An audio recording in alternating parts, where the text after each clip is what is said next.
Now I'm going to test this on YouTube and see how the sound sounds.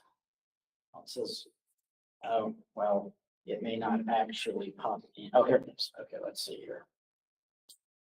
I'm doing this on YouTube. See how the sound sounds.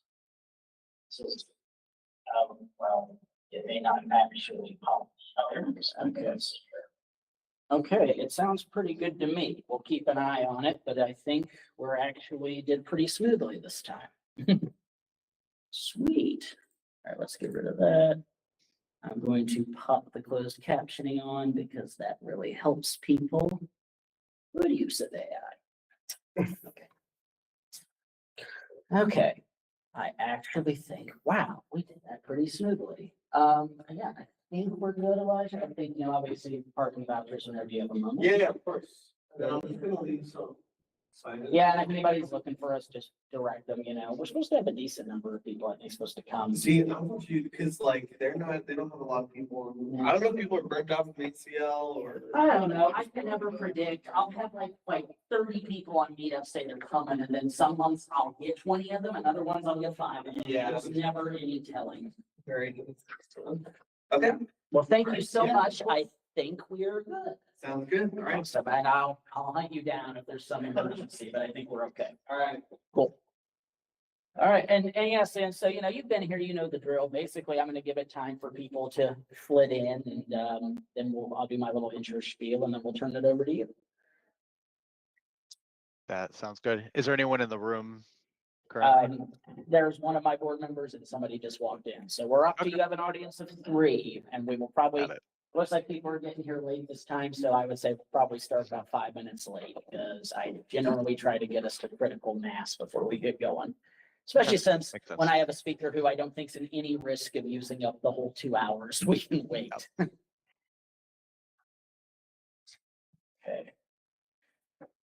Let's see, I will check my control room to see if anybody's. Okay, somebody even said AV good in the chat, so hooray. Yes, for those who tuned into the bad AV the last couple of months, thank you for bearing with us while we have slowly learned how to live stream. So we're going to keep making mistakes, but I'm happy that you didn't have to suffer through 15 minutes of bad audio like those other 2 times. And yeah, to anybody watching online, we're going to give it about 5 minutes for people in here in person to trickle in, and then we will get going.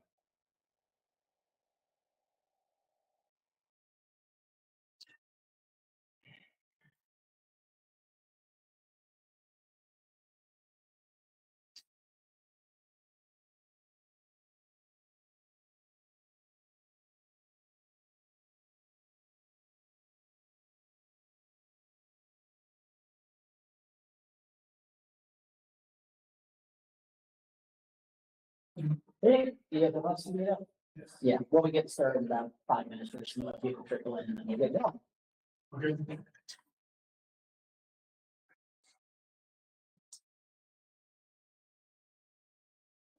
And we're going Yeah, nice to meet you. to meet you, Kevin. Just moved in from London to. Oh, the London? US. Yeah, the London, the UK. Oh, wow. Yeah. Well, welcome to Austin, Texas. We're Thank happy to have you. Thank you. Yeah, got a membership here in the Capital Factory. Oh, nice. I'm in cybersecurity for many years, and Oh, cool. We definitely sometimes do talks more in that vein. This is more about technology governance here in Austin, but we cover a wide variety of subjects. So yeah, we'll probably have cybersecurity at some point in the next several months. okay, yeah, I'm very much in the fight for freedom of speech in Britain. Well, I've heard, Online Safety Act, yeah, there's been a lot of crazy stuff going on over there. Yeah, yeah. I mean, I was in many. I was even organizing the earlier demonstrations, and yeah, no, there's been some interesting laws the UK has been passing recently. yeah, and arrests and arrests. Some from time to time, some people get arrested. I've heard just about no that. reason. I heard about that. It's last year was 3,000. 2 years ago, 2,000. Because of this, and because I'm in tech, I did a VPN service provider. Oh, yes. That's my business, is trying to pay the bills, but it's still not going that well, but here in the capital factor, I will. Well, you know, VPNs are a cool service. I make use of one myself quite frequently, so. But yeah, we'll give it a few more minutes for people to trickle in here and then we'll turn things over to our seat. Is the center of the EFF in California maybe, or? National EFF is based out of San Francisco, and we're technically not like, they're not chapter based. We're technically a legally distinct organization. We just are tied up in a lot of the history of the EFF, basically. A lot of the legal cases that led to their founding were tied up in some events that happened in Austin about 35 years ago. So we have a long history with them, even though we are a distinct organization. But we partner with them quite a bit, so. And it's called EFF-Austin. Yes, we are legally saying EFF-Austin, and there's about 100 groups all over America that they work with, but we're one of the oldest groups they work with. But yeah, but yes, National EFF, the big nonprofit, they're in San Francisco. Yeah, I'll give my little spiel when I actually start in just a minute. Do you know the whole of Texas? I'll explain to you. We do a lot of stuff, mainly focused in Austin, but sometimes broader. Excellent. Well, if you need anything, I'm happy to. Yeah, appreciate it. Yeah, we hope we keep seeing you around. Yeah, I'll give it about, as I said, 2 or 3 more minutes, and then we'll go and get going. And the people who arrive when they arrive. I know at least 2 or 3 more people who told me they're coming.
Two more minutes for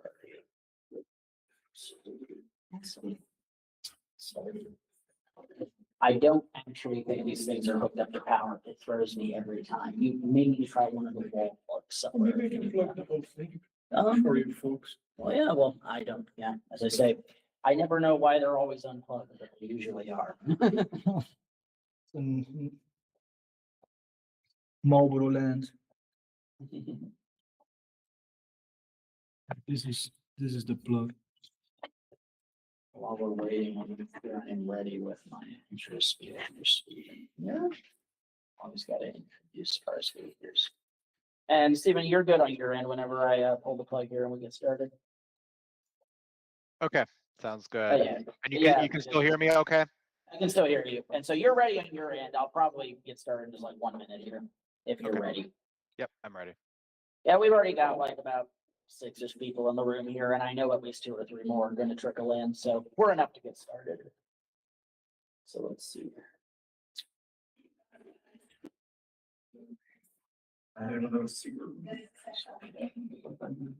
All right, we're hitting critical capacity here. We're going to get going in just a sec.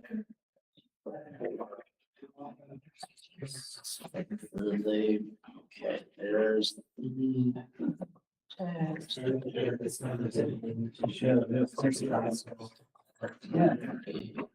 We are starting to live in problem. All right. I'm probably gonna go ahead and get things going here, and bear with me for a second, Steven. The angle to talk to the room and you at the same time is awkward, to say the least. So I may be at a weird angle to you for 1 second, but hang tight. All right. Alrighty. Let's see. All right. And actually, oh wait, I forget. Actually, I should stay there because the way this little screen is set up, I will just turn and face everybody there because they won't even see me as I'm talking online. Okay, we'll stay here. All right. Let's see. Do I look all right? Okay. All right. We're going to go ahead and get started here. This is addressed to the room and to people online. Bear with us. So Welcome everyone to the latest monthly installment of the EFF-Austin meetup. My name is Kevin Welch. I'm the current president of the board at EFF-Austin. And for those of you who are new and who are like, what is EFF-Austin? Well, we are an Austin-based digital civil liberties organization. We work closely with Electronic Frontier Foundation based out of San Francisco. They're the nation's oldest and largest digital civil liberties advocacy group. You can kind of think of them as the ACLU for the internet. They work to protect your rights in emerging technological spaces, especially your First Amendment right to free speech and free expression and free association, and your Fourth Amendment implicit right to privacy. Yeah, they've been around for about 35 years. We've been around almost as long as them. Anybody who wants to learn more can learn about the long history there. But we are the oldest member of what's called the EFA, or the Electronic Frontier Alliance. It is kind of a peer-to-peer activist network of about 100 digital civil liberties groups all over America. EFF works mostly on national legislation and policy, as well as some stuff in California, a few things in other states, and sometimes even in Europe, depending on need. Most of the EFA members are very city or state focused. As I said, we're the oldest member of the EFA, EFF-Austin, and for a long time, we were not only the only EFA member in Austin, we were actually the only one in Texas. So we were happy to welcome fellow Austinites, Open Austin, to the EFA recently, who do a lot of good civic hackathon tech advocacy. But anyway, yes, EFF, they advocate on a lot of issues like net neutrality, end-to-end encryption, protection Section 230 of the CDA, expanding to other things like pushing back against privacy and security concerns around age verification mandates. A lot of issues that are relevant that they advocate on. They're very cool people. I encourage you to give them your money and your support. But as I said, even if you're not based in San Francisco, there's probably an EFA group near you, or maybe you even want to start one. But yeah, as I said, we're primarily very city focused, occasionally state focused. We're primarily an educational institution that primarily takes the form of these meetups, which happen in person the second Tuesday of every month here at Capitol Factory at 7 p.m. Central Standard Time. Yeah, we're always looking for speakers and new people to join the community. So feel free to reach out and get involved. We have a number of cool talks coming up over the next couple months. We should, in November, we're going to be hearing from our fellow Open Austinite and friend Aslan, who basically, with the aid of a LLM, despite not having any formal training in this, he created his own programming language, which I think is really cool. So we're going to hear about how he did that.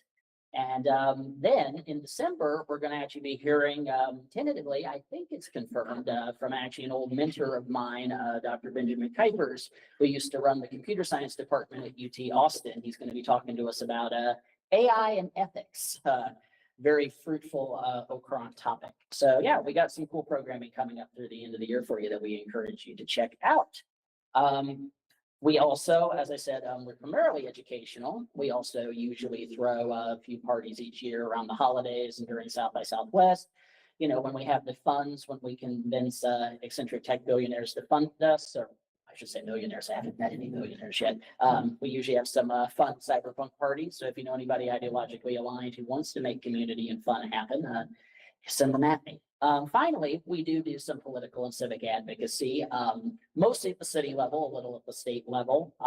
We were some of the consultants who consulted on what have become a couple of major laws here in Texas, the big data privacy law and now the big AI law. We provided some expert testimony on both bills. Here at the city level, our activism has done many things over the years, but most recently, we've been one of the foundational members of an activist coalition called NoLPRs.org.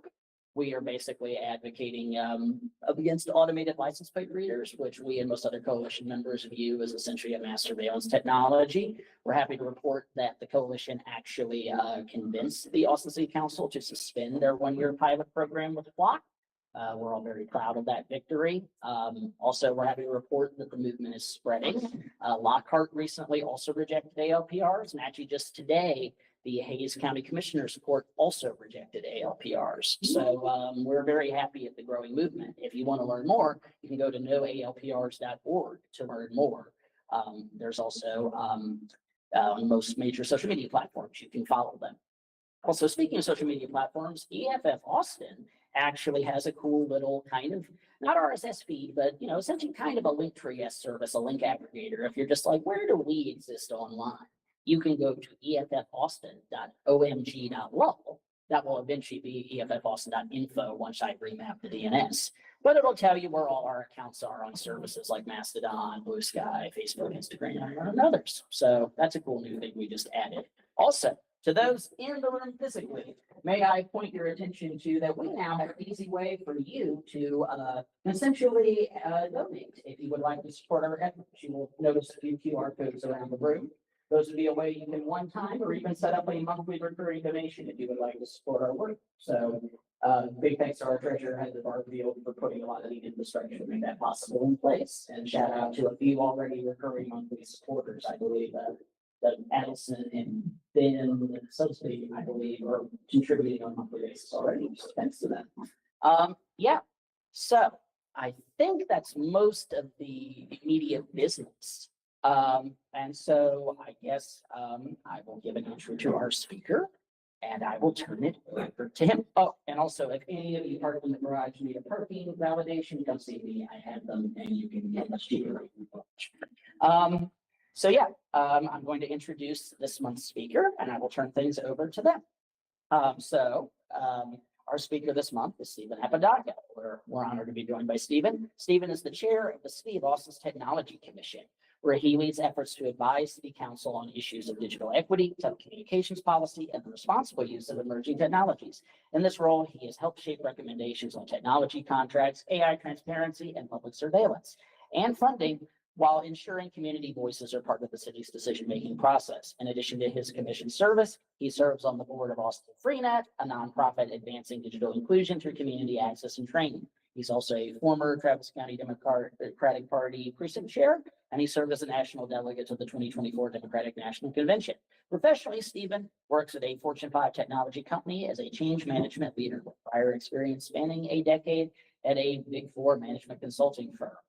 So, you know, we continue our, being very proud of that. We have some pretty heavy hitters who humble us by agreeing to come here and give talks. And full disclosure to the relationship that we have had with Steven and the Technology Commission as part of advocating that the city withdraw its use of automated license plate readers. We both worked with the Technology Commission to educate them on ALPR so that they could craft recommendations to City Council. And we also, as part of that work about it and also regulating the use of AI in the City of Austin, we came up collectively with a recommendation for third-party technology vendor contracts in general with the city going forward, and how there needs to be a lot more citizen transparency and accountability anytime the city is even thinking about partnering with such vendors. So we were honored that Steven, the Technology Commission, considered our feedback and advice valuable on that topic. But anyway, I figured I'd return the favor and educate all of you on what the hell the Technology Commission is, because many of you may have been like, wait, we have a Technology Commission? So yes, we do. And they actually do a lot of important stuff in this city. So without further ado, I'm going to turn things over to Steven so he can educate you on what the Technology Commission does. Great. Well, thank you so much, Kevin, for the opportunity to speak to all of you.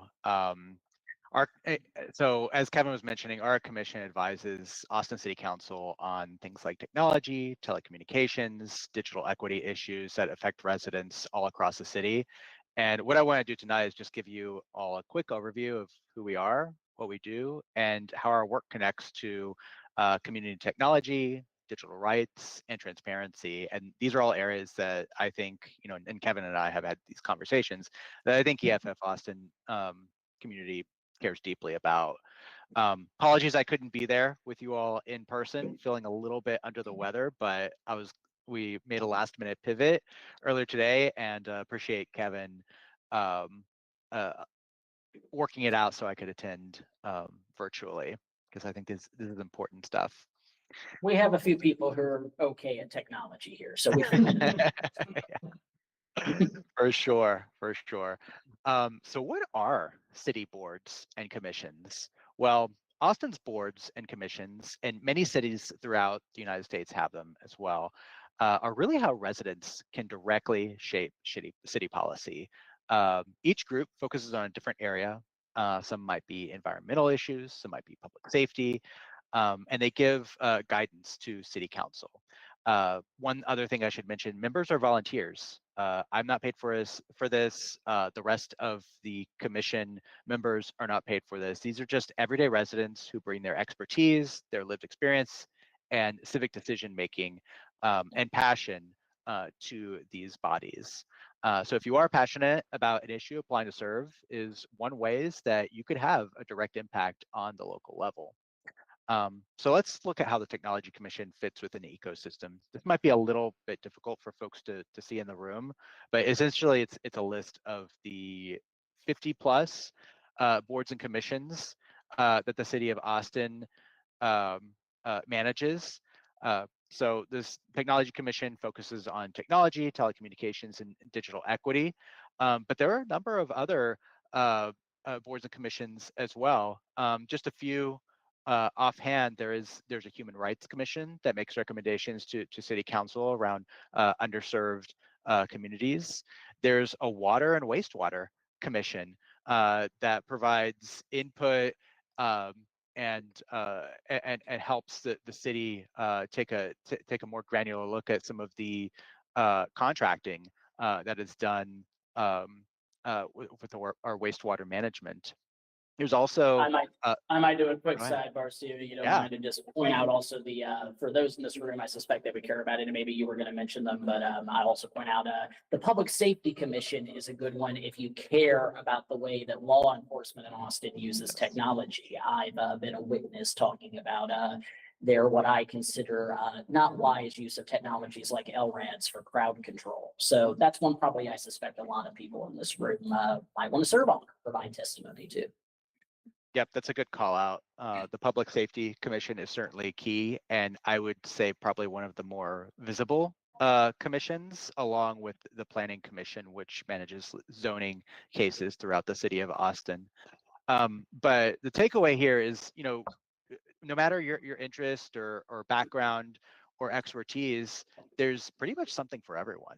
So whether you're into music, whether you're an artist, whether you're an engineer, or whether you're a technologist, like all of us here in the room as well as virtually, there's a way that you could make an impact here locally. And as we all know, it's really difficult to make an impact at the national level, but doing it locally is where you can sort of get the most traction and where the most opportunity is. So encourage everyone in the room to consider that. So what are some of the key areas that we're focusing on right now as a body? Well, our mission is to ensure technology serves the public good, and that includes 5 major focus areas: digital equity and inclusion, so expanding access to affordable internet and devices; AI and emerging technology governance, so shaping those ethical frameworks and transparency policies. And we have had success in some of that through recommendations as well as direct input to city council resolutions. One of the things that Kevin had mentioned here was the public surveillance and privacy as well. So reviewing how the city is deploying tech like cameras and sensors across the city, and ensuring that these contracts aren't necessarily just approved on a whim, but the public really has the opportunity to weigh in, give their input, and call out some of the more concerning aspects around these technologies. Another area is broadband affordability. I think most of the folks in the room might be aware of the Affordable Connectivity Program that was recently ended, but certainly that for underserved populations, that's been a key area to get folks connected and access to the city. So that is certainly something that our commission focus is in on as well, ensuring that everyone in the city has accessible internet. And then like I alluded to before, having that community input sensitive technology contracts. So whether we're having a working group, working with Kevin, working with other folks like ourselves, making sure that we're providing that insight to technologies and residents' privacy and rights are top of mind. So, you know, as I think everyone would agree these priorities intersect with many of EFF's principles like transparency, equity, and digital rights. So there's a lot of overlap here. Kevin, I want to give you a chance to weigh in as well. Is there anything here that I missed? Well, I hope your talk will at least go into a little bit about the GTOPS program, because I don't know a lot about that, and I know that that is considered one of the big successes of the commission. Yep, coming up on one of our slides. So let's look at some of the concrete actions we've taken recently. You know, more recently, we've advanced several key recommendations this year, including one to require community input and commissions to review those sensitive technology contracts. That's currently being reviewed by city council members, and hopefully we can turn that into formal policy. Because we were intimately, mainly through me, but because we were intimately involved in the crafting of those recommendations, I'll leave it up to you. What did we recommend to council that they need to do when they're considering technology contracts going forward with third-party vendors? Yeah, that's a great call out. So there were several areas that the recommendation touched on. So the first was ensuring that there's early notification and transparency. So making sure that public posting and notification is in place to not only the public, but to commissions as well.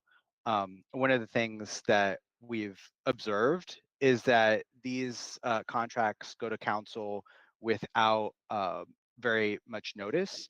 And as you all would agree, it doesn't give the community or even our commission an opportunity to necessarily weigh in.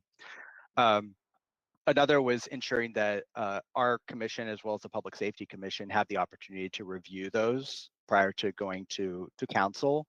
And then another recommendation was ensuring that there is at least one public forum, listening session, or some way to gather stakeholder input from the average Austinite before council approval of those sensitive technology contracts.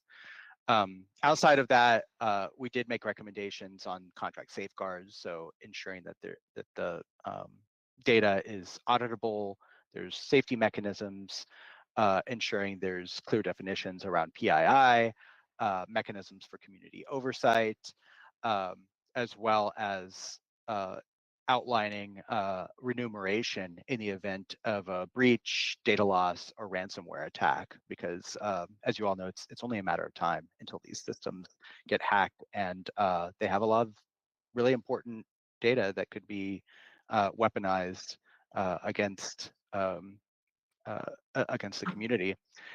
And then outside of that, also ongoing accountability. So ensuring that whatever department is implementing these technologies have regular reporting to council on how they're being used, as well as prohibited uses.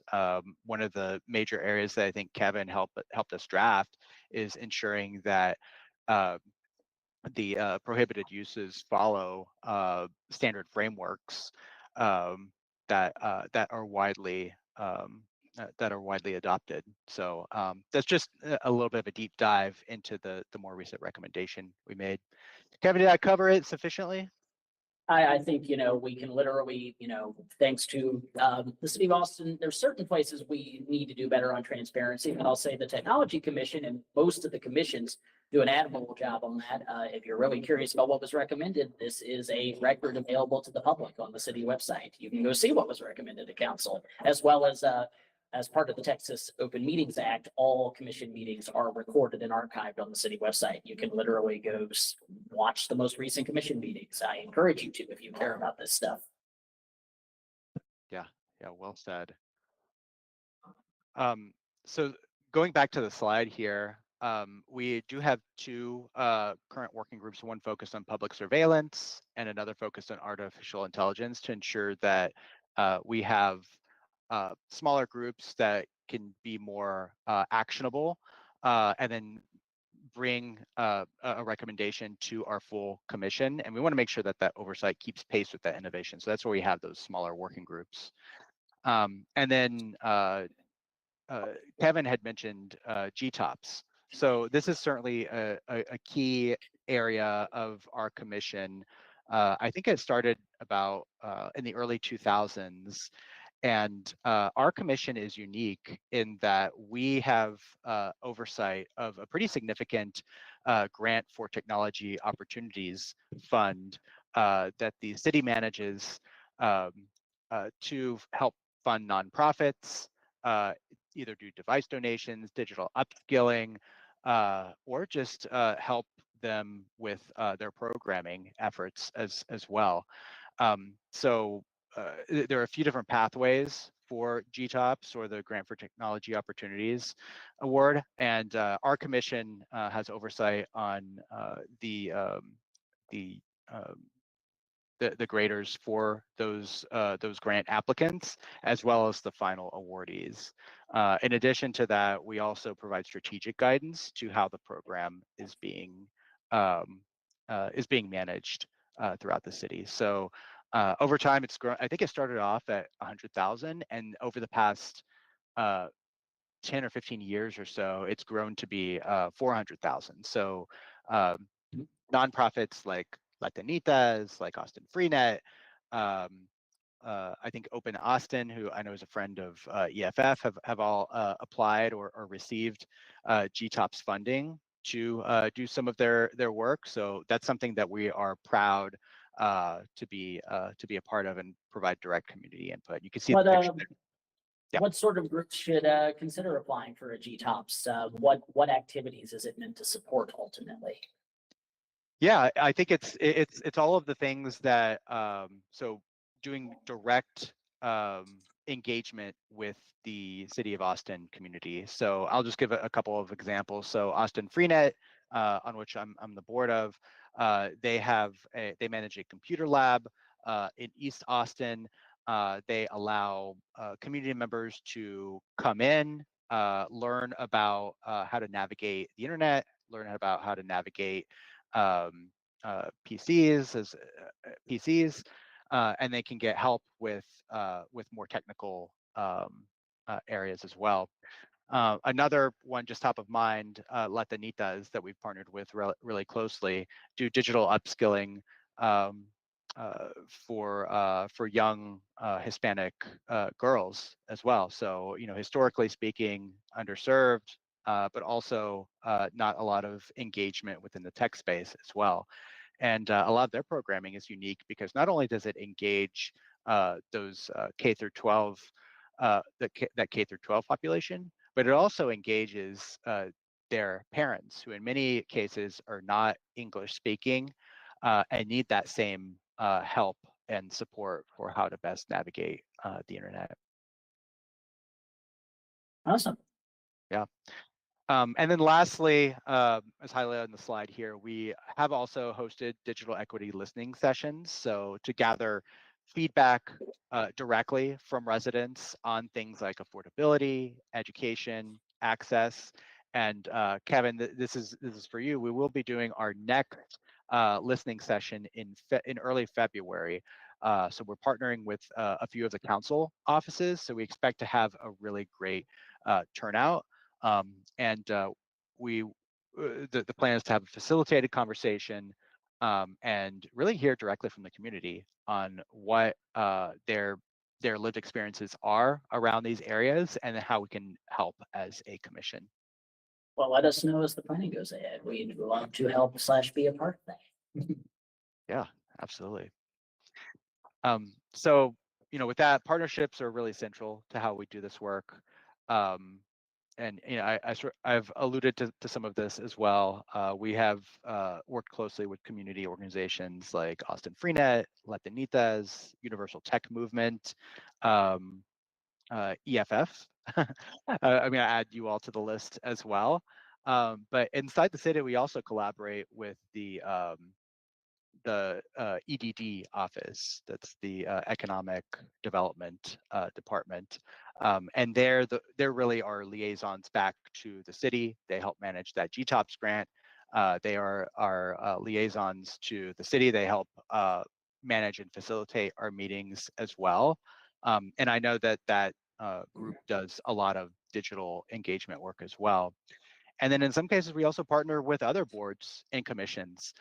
There's the Economic Prosperity Commission that we actually partnered with earlier this year to pass a recommendation around some transparency around boards and commissions meetings as well.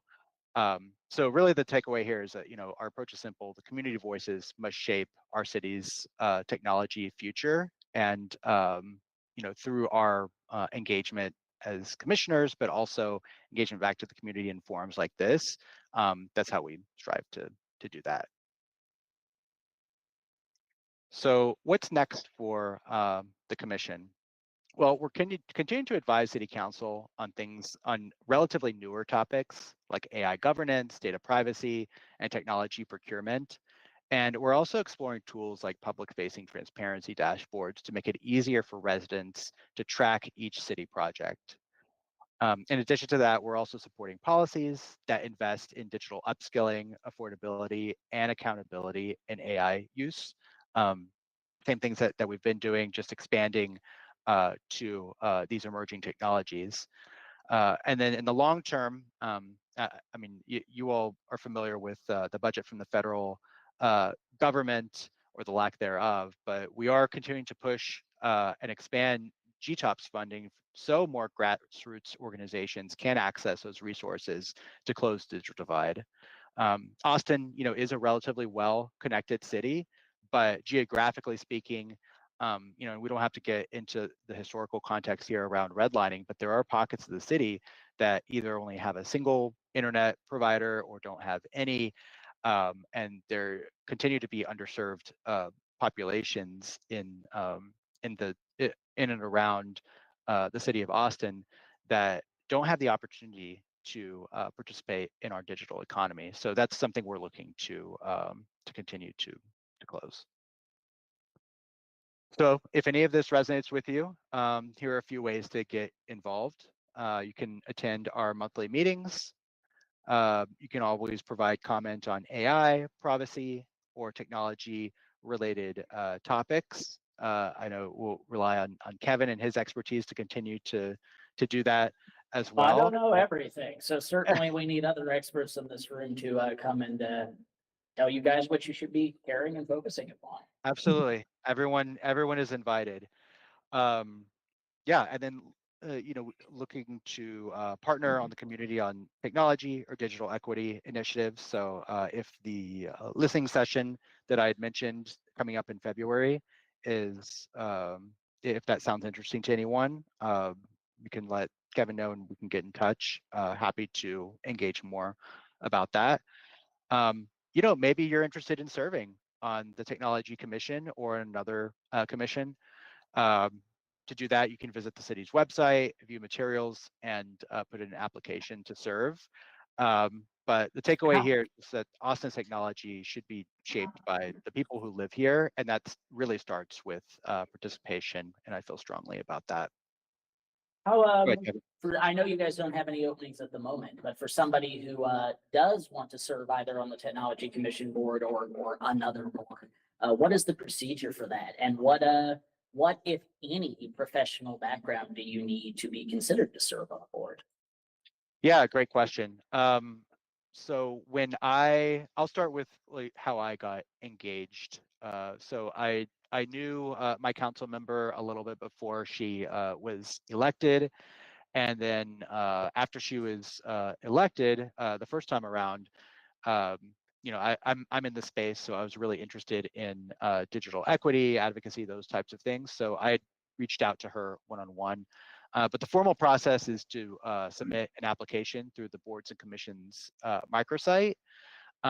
With that said, who knows how close the council offices are following the application submissions. So what I would recommend, if you are really passionate about it, submit your application and then reach out directly to said council office. But that's essentially the process. And I will say, yeah, we, like Kevin mentioned, we do have a full commission at the moment, but that's not to say that someone might resign or not. There's an attendance requirement. So if folks haven't been attending the meetings consistently, they'll drop from the commission. So I would say if you are interested in serving on this particular commission or another one, just keep checking back over the coming weeks and months because there could be a spot that opens up. And should somebody does somebody need to go, oh, well, I'm not like a tech CTO, so I shouldn't even consider applying? Like, are there any formal rules for professional qualifications to be considered? Yeah. So I did submit my resume, but like I mean, I don't know how to code. I'm not a CTO. I'm actually on the change management side of things at my company. So I don't have deep technology expertise, but I work with technologies on the people side of technology implementation. So I would say that it's not required that you have necessarily a deep understanding of digital topic areas. In fact, I would say it's what I've observed on the commission. It's good to have a wide variety of expertise, lived experiences, and understanding, because that really gets us to a really great outcome as far as like resolutions, recommendations, and engagement. So absolutely not required that you. What I'm hearing is if you are passionate about this topic and want to help your city, you should consider it. Absolutely. Yeah.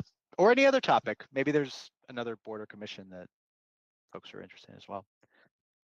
But that's all I have at the moment. We can open it up to questions. Hopefully this was helpful to folks. Yeah, and we love our discussions here. I will tell to anybody, so first of all, to anybody who's watching online, you're happy to drop any question there in the chat and I will pass it along. To anybody in the room, due to the way the audio works, you will either need to kind of come up here where these mics are for Stephen to really hear you, or you can just say your question and I can repeat it so that Stephen can hear it. So it's whatever people find easier. Do we have any questions? And I see one right there. So as far as all the council members you work with, can you hear me or you just want to repeat it? Can you hear him or do I need to repeat it? It's really difficult to hear. All right, so you just state it on the. Out of all the council members you work with, which ones seem to be most enlightened and most of the dark about the issues presented? With the asterisk that you are on public record right now, you are going out on YouTube to the public. You were just asked, which council members have you found get it on technology issues and are easy to work with, and who isn't? Answer as much or little or as tactfully or not as you want. You know, my council, Mayor Pro Tem Fuentes has been an amazing partner in all of these, on all these topics. She has been at the forefront of putting forward resolutions, recommendations around AI. And I think at least in recent memory, she was the first one to really, engage on those topics as well. And then in addition to that, I would say that both she and Councilmember Kadri and Harper Madison have been amazing supporters of GTOPS and the recipients of those grants. I was just at an event this past weekend for Tech for All Fest, and there was representation from the D1 office there. So I would say, speaking honestly, I have not had a negative experience with any council member, but there have, I would say, there have been leaders in the space.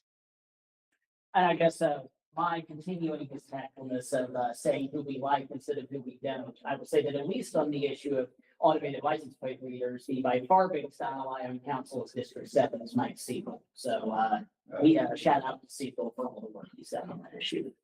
We also got some questions for head of the Technology Commission. Don't make me ask all of them. We got a room full of smart people here. Yes. What makes a recommendation or has ascertained this in the past? What makes a recommendation more likely to be adopted than not?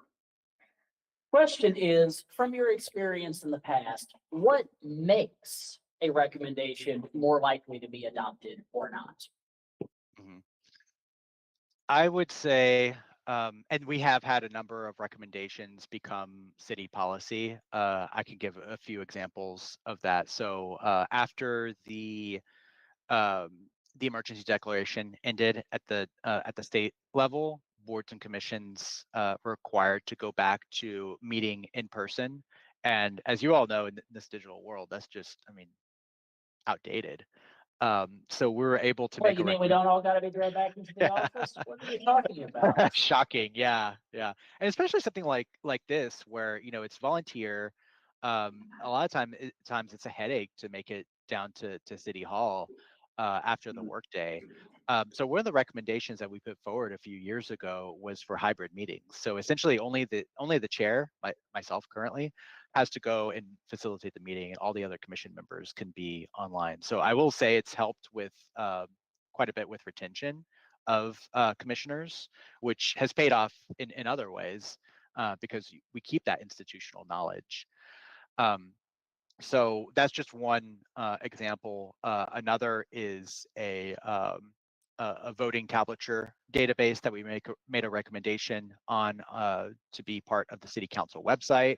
That essentially tracks every city council member and how they voted in a spreadsheet. I think it's in a CSV format, but you can go and find that today if you'd like. That was one of the recommendations that we made a few years ago. So what makes it a great recommendation? I would say it's those types of things that are just that are common sense, but also like making sure that individual commissioners are engaging with their council member up front, understanding where the appetite is, and then drafting something that's going to help the community in some way. Awesome. Yes. Oh, okay. Okay, thank you. Can you explain your vision and what you mean by digital equity? Question is, what does digital equity mean to you when you use that phrase? Yeah, to me, it means it's all the things around accessibility, adoption. So folks having equal access to the internet, to digital resources, to education, all of those things. Let's see. We don't have another question yet. I can always ask more. All right. Let's see here. Let's see. What is a place where you feel the commission is, and I'm not speaking, this has anything to do with any of the commissioners necessarily, but what's a place where you see the commission maybe is not functioning as well as it should? A place where you look and go, this commission owes it to the city to deliver on X, and we, for whatever reasons, have struggled to accomplish that. Yeah, I would say that that's an easy one. I would love more engagement from the community, from advocates at our commission meetings. Regularly, we don't have any signups for public testimony. I think we've had one, maybe two this year, and so it's relatively uncommon. And given that Austin is such a hub for this talent and for this type of knowledge, it's a little disappointing because it's on us as commissioners to go and find those relationships, which is one of the reasons I'm here with you all today, to showcase the opportunities. So if there was something that I would improve, I would say it would be public engagement at our meetings as well as individually. Do you have a speculation on why it's been hard to get public engagement? I mean, is this a problem with city commissions in general, or something specific to this commission? I would say it's relatively widespread, but there are commissions that are a little more visible than others. So we're thinking about the Public Safety Commission, the Planning Commission. Those have historically had really high engagement from the public just because of the topic areas and the decisions that they are they're making. So would love to see us model that level of engagement. And I guess, do you have some speculation on maybe why, we think of this as a technology forward town? Thoughts on why the technology community has historically not been interested in how technology is governed or regulated in this town? Because they're all energy. Yeah, I mean, I think some of that is on us as well. I think there's an opportunity for us to proactively engage the community and showcase that these commissions exist, and we're making, we have an important role to play in the city. So yeah, hopefully you all can come, give us input, feedback, and tell your friends. Yeah, I'll come up there. yeah, sure. And actually, I may have to cut it here shortly because I'm running low on power. And for some reason, the wall does not want to charge my laptop. I do not know what is going on. Where should I get it? That's where the mic is. That Okay, little speaker all right. there. Hi, one question I have about the commission is I wonder to what level of detail y'all get involved. For instance, Kevin mentioned the automatic license plate reader issue. I work with a group called Grassroots Leadership, and we're involved in a lot of criminal legal system related and civil rights issues. But so my question would be like, this Austin Police Department is considering adopting technology X. To what degree does your commission get involved in actually looking at the detailed specifications of what the technology is and does, and who the various vendors are who might be proposing to the police department, here's a whiz bang thing y'all ought to get? Do y'all look at those proposals, or what, or is it kind of like you find out after the fact, after the police department's already decided on a new technology? How does that work? Yeah, we are not City of Austin procurement. So Okay. we find out about these things the same time as the public does. But in all cases, I mean, those go to city council. So we certainly have an opportunity to influence what the outcome is. Okay. All right. Thank you. Awesome. And thanks to one of our people, I am now actually being able to charge the laptop again. I do not know what's going on, but we are not about to get cut off. So any more questions? Yeah. How would you describe the mentality of the commission balancing the desirable attributes between like big tech companies and individuals? How does the commission balance the needs of big tech companies, which admittedly provide a lot of jobs and power a lot of the city's economy, with that their business interests do not often, or sometimes almost never, actually serve the real tech needs of ordinary citizens? How does the commission balance those competing pressures and priorities? Because I'm sure you're not just hearing from citizen advocates. Sometimes you're hearing from dudes in suits who run companies who may want you to do different things than we want you to do. Yeah. So actually, our November commission meeting, we have broadband providers scheduled to come and give testimony, and those are some of the questions that we plan to ask them. So especially with the ending of the Affordable Connectivity Program, I'd like to know what community engagement the broadband providers are doing, affordability options, those types of things. So looking forward to having a productive conversation with those companies. I don't envy having to stay professional. Let's see, more questions, especially from anybody we have not heard from yet. So here from the whole group.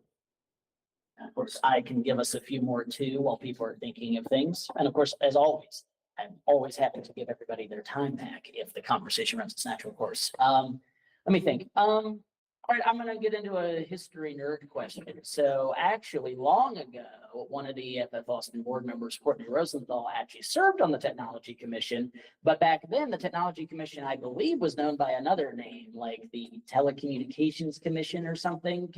Do you know, I mean, maybe this is before your time, but do you know a little bit about the history of why the board was renamed and why its purview was sort of changed? Because my understanding is the original version of this board came into existence in the early 80s to essentially regulate cable television in Austin. Yeah, historical flashback there. Yeah, the name of the commission has been changed a few different times, as recently as earlier this year. So we were originally, well, since my time on the commission, we were CTTC, the Community Technology and Telecommunications Commission. As y'all can guess, it's a mouthful. It's not as approachable to the public, so we shortened to just the Technology Commission. And yeah, Kevin, definitely, like you mentioned, much of those television regulation has actually gone to the state. So rather than the city of Austin managing all of that, all of it's just like naturally been assumed by the state. So, as a result, our commission has evolved to focus on some of the issues I talked with you tonight that perhaps were not around in the early 90s. Well, that prompts an interesting follow-up question, which is, do you see the commission's role potentially getting lessened again, as much like initially cable was not very regulated and then the state started regulating it? Do you see, we already see the state in the last 2 years has started to pass data privacy and AI laws to regulate at the state level. And we also know that Texas, despite certain pronouncements from some of our leaders, often loves to preempt local city control if they don't think cities are governing the way they want them to. Do you see the latitude of the commission to set forward-thinking policy that is relevant to this community being abrogated in the future as the Texas legislature gets more and more interested in providing, optimistically, one could say, guidance and regulation, and or cynically, one could say, control on these issues? Yeah, that's a great question. I would suspect that these emerging technologies are moving so quickly that at least at the state national level, they can't keep up as quickly. So there's certainly the opportunity to fill that gap here at the local level. Could our scope continue to evolve and change? I would say absolutely. But yeah, as far as like emerging technologies go, I think that we will always have a role to play, since we are able to be a little more nimble than state government. Is there anything that is very specific to Austin in terms of emerging technology that you see the commission having a role of? It's very specific to us as a community in a context such that it really is the commission's role to lead the way, because it's very specific to what's going on here in Austin. I mean, I think about things that I think are very specific to Austin here in the moment and aren't going on many other places in Texas. Might be things like the rollout of Waymo driverless vehicles, the emergence of security robots in certain parts of town. I'm just curious, anything that's very specific to Austin that maybe think is getting reported or talked about very much yet, but much like now, everybody's aware of ALPR. As you go back 5 years ago, most people are like, what's that? Is there anything you're tracking as specific to Austin that you want the commission to lead the way on? Yeah, certainly all the areas around community technology. I think that outside of the rebranding that's taking place, I think there's an effort to revamp the City of Austin website. So that's something that we want to make sure that we keep a close eye on and have an opportunity to provide input as a commission representing the community. Certainly digital skills, as they continue to evolve with these emerging technologies, that's something we want to continue to invest in. And one of the biggest things I'm concerned about is internet affordability. We only have 3 broadband providers in our area, and then in many cases, only a single broadband provider providing services throughout. If you look at individual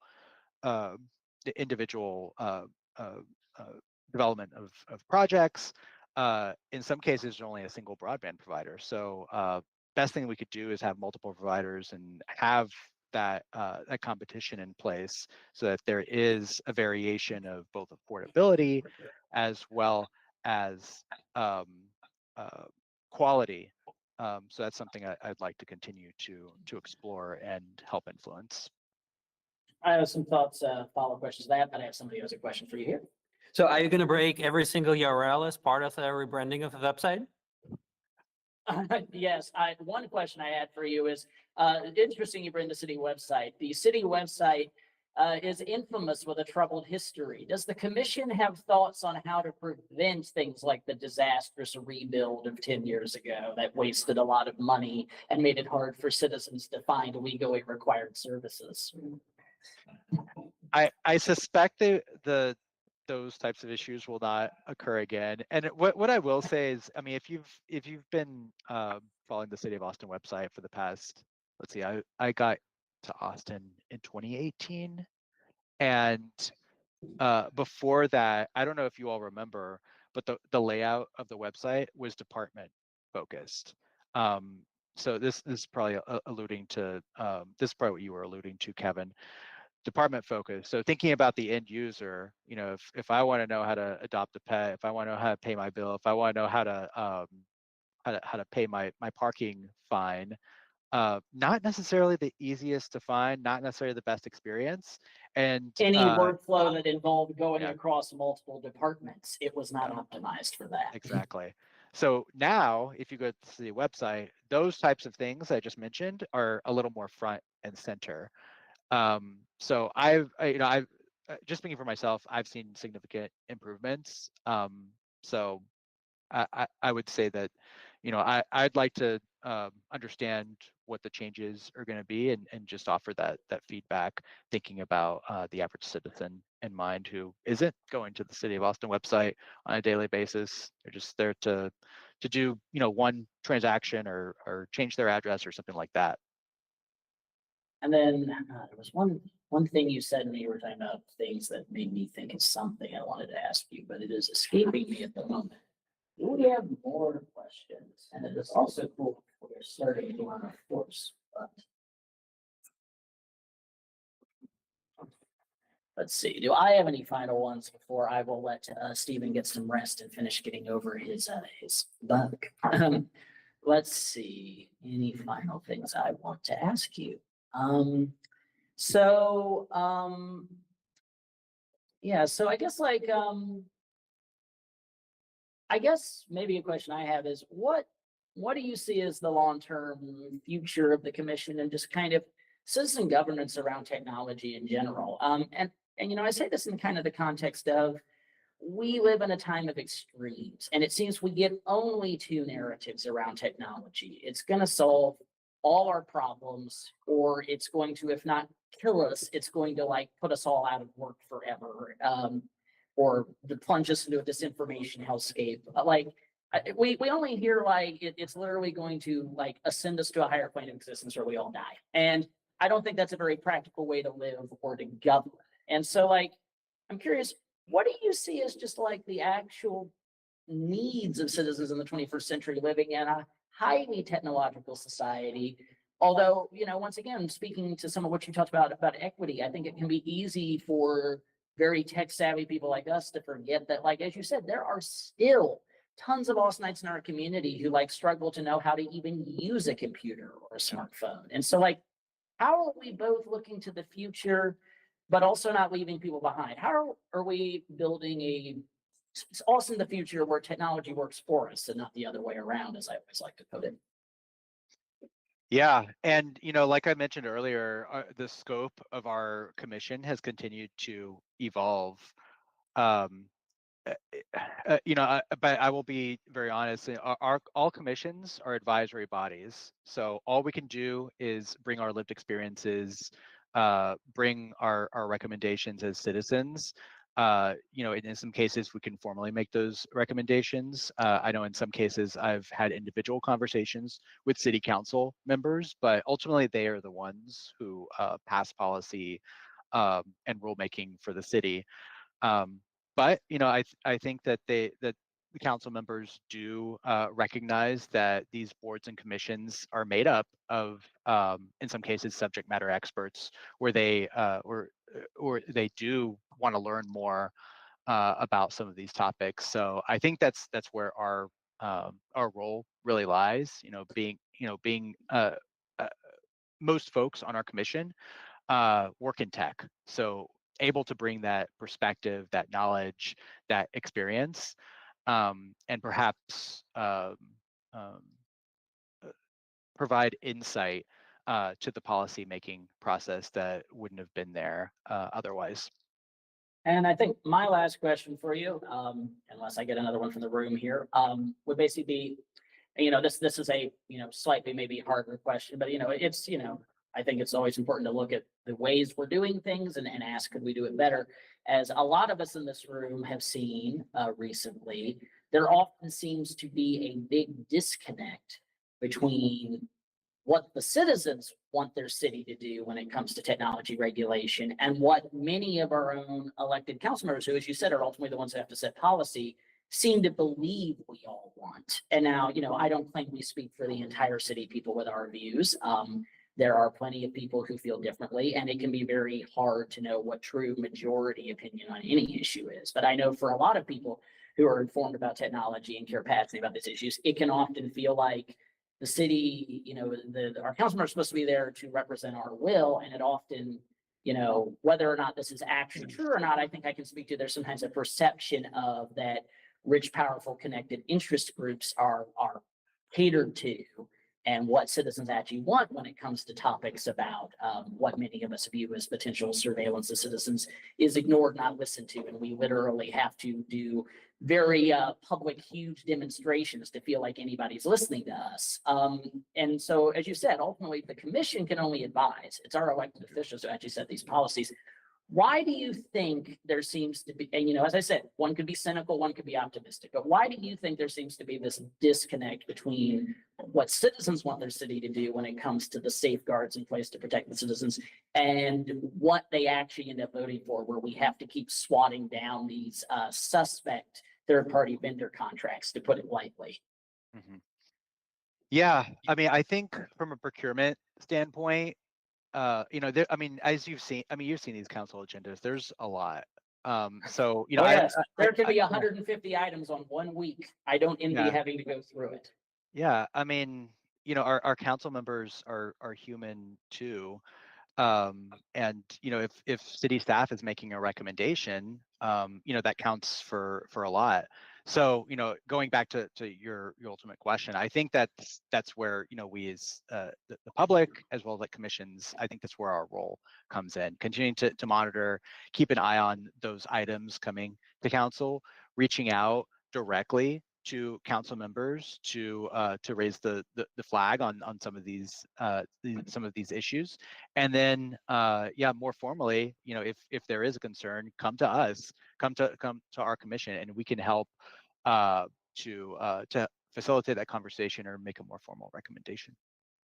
And this is actually where I will lift things on a more hopeful note, which is I've often said that one reason we do what we do is because the technology community often feels very politically disconnected, and they often are like, why should I even engage? They don't care, they don't listen to me. And often it is true, it feels like they don't care and they don't listen to you. But I can say you still need to engage, because there are victories and successes. As I said at the top here, we did get a flock contract canceled, and now one has been rejected in Lockhart, and one has been rejected literally today in the Hays County Commissioner Court. And for those who maybe don't know or just haven't been tracking this because this is a more European issue, there was big concern over the European Council passing what is called chat control.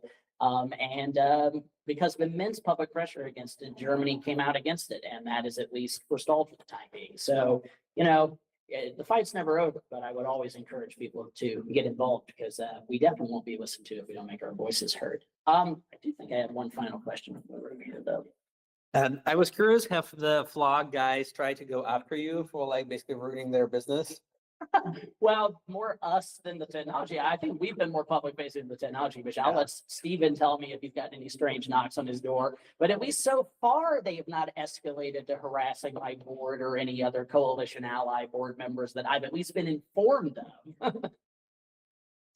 I have not engaged directly, and they haven't with me. So Yeah, and I guess to those who may be less familiar watching in the room or online with Flock as a company, I can tell you it is not just general high-minded concerns about surveillance we have around automated license plate readers. Flock as a company in particular is quite shady. They've broken the law lots of times in the communities they've been in. So if you are watching from another city, yes, you should really do some research and try to educate your local elected officials on that, regardless of how you feel on this issue and whether or not you think ALPRs count as surveillance. I think it's pretty clear they do, but maybe you feel differently. I would so encourage you to research Flock as a company because, the argument for them is that we care about the rule of law and we want to catch people who break the law. Well, Flock doesn't care about the rule of law either. They break it all the time. So I don't think that is somebody we should be partnering with. Any final things or else you want to leave us with, Steven,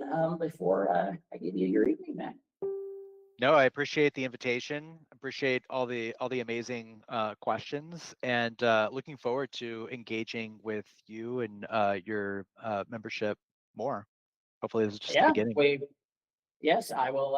As I said, we look forward to chatting with you about the event you have coming up next year. That sounds very interesting. Would really like to see how we could help make that be a fruitful partnership for everyone. Certainly. Awesome. Well, unless we have any final questions, let's just give a big round of applause. And as I said, for those of you in the room here, I've got parking vouchers if you need them. We'll also probably go out to the lobby bar and get a drink for anybody who wants to stick around. We'll be back here same time next month, second Tuesday at 7 p.m. We hear from Aslan about designing his own programming language with AI, which is going to be really cool, guys. So let's definitely come to that classic nerd one. Thank you again. Oh, Lord. Yes, fine. Yes, it's my birthday indeed. And I will forgive Steven for not being here to buy me a drink because he got sick. Did I hear that today's your birthday, Kevin? Yes, it's my actual birthday. Oh, happy birthday. Yes, everybody's going to hack me now. Okay. Thank you so much, Steven. And we'll see you again soon. As I said, always feel free to pop in on our meetings. And if you guys ever could use testimony at your meetings, we're happy to send somebody here. Absolutely. Have a good night, everyone. Bye. You too. Thank you.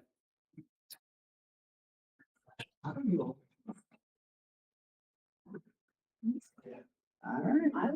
And we have ended. I'm gonna plug you. Yeah, you can get me.